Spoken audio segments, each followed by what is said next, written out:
Welcome back to the Amanda Seales Show, y'all. It's Amanda Seales here, and it is time for us to get into another Watch Don't Watch with our resident TV and film connoisseur, Mr. Desmond Thorne. Yes. What's up, everybody?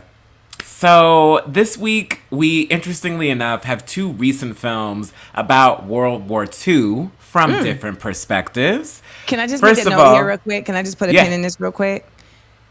America keeps making World War II movies. Oh, yes. And I have a theory about that. And I think it's because they are constantly trying to present America as a savior and as the moral country. By the way, we did not enter World War II from a moral place. Literally, America was actually becoming its own fascist entity and had Nazi camps, etc.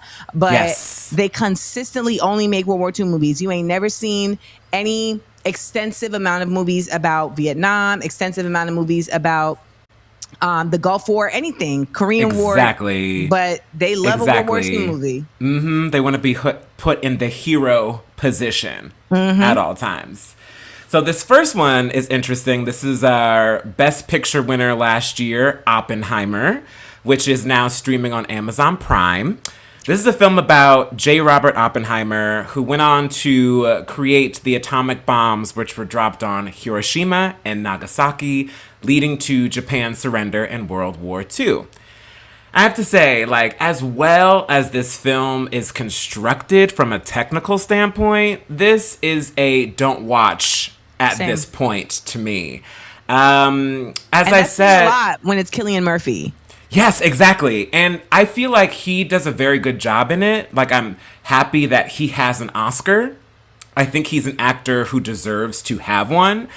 And I think that this movie, as I was saying before, technically really, really well constructed, beautifully filmed, honestly, one of the most stunningly filmed movies that I've seen in recent years.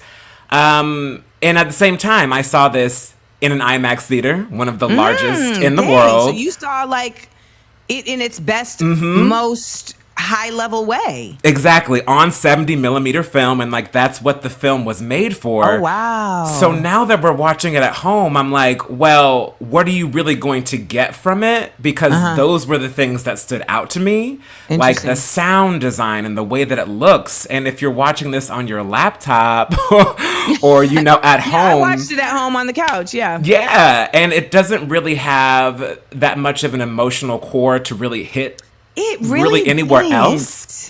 And, I feel like the first half of the movie, too, because this movie is presented in a non-linear way. The first half, a lot of math and science. A lot of math and science. So I don't know how exciting it'll feel. I mean, the second half with the trial is more interesting. But, yeah, this is a movie where seeing it in a theater in a very specific way, it'll hit in some form or fashion, but I think at home, I think we're kind of past it, Yeah, I agree.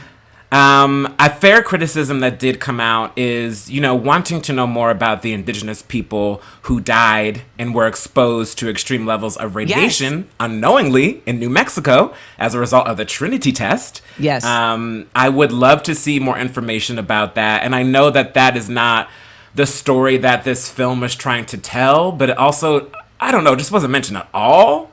I'm tired of them telling the same story. It's always a story about a white man. Always. Absolutely. I will say a little bit of an unfair critique that I saw, just a little bit, where people saying, well, what about the Japanese perspective on World War II when the fallout of World War II in Japan? And I'm like, Japanese film is probably second to French film in terms of being most popular, and there are a lot of Japanese films of so many different genres about the fallout of World War II. Interesting, yeah.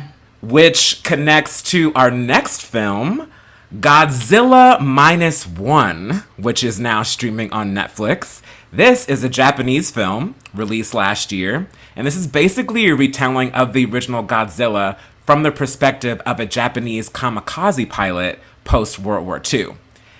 This is an excellent film. This is a new category. This is a must-watch. Oh my gosh! This was one of my favorite films released last year. It's very exciting. It's very suspenseful. And I actually felt emotional near the end, which I was not expecting from a Godzilla film. Right. When I saw this in theaters, someone behind me was like heave sobbing near the end of it. Now, like, I didn't get there, but I understood Right. why this person felt that way. And I do think a lot of people don't realize that the original Godzilla is a reaction to nuclear war in Japan. Like, that's how this creature got so big and was wreaking havoc on Japan after the war. This film won Best Visual Effects at the Oscars, which I thought was really cool because it was a bit of an underdog because their budget was really small for how good they got everything to look. And there's also a needle drop of the OG Godzilla theme in this movie, and it is one of the most exciting moments in cinema in the past couple years. You think you don't know the OG Godzilla theme, but black folks, we know the Really? OG Godzilla Okay. theme. Yes. So when you watch it and you hear it, you'll be like, oh, I'm ready. Let's see what's going down. It's such a good movie. And I also appreciate that, unlike our films, this film does hold the Japanese government responsible for what happened to its people after the war. So I thought that that was cool that it didn't, honestly, to me, come off as a piece of propaganda as Right. some of our films do. Oh, I feel like Yeah. unless it's an indie, it's coming off as propaganda. Truly, truly. And even if it's indie, I feel like they've gotten notes to, like, cool Fair. it down. Yeah. So yeah, those are my picks for the week. As usual, let us know what you watching. Yes, I am going to watch Godzilla -1 tonight. So thank you very much. Absolutely, absolutely. Desmond Thorne, always keep y'all in the know so you don't waste your Wi-Fi. We'll be right back to the Amanda Seales Show.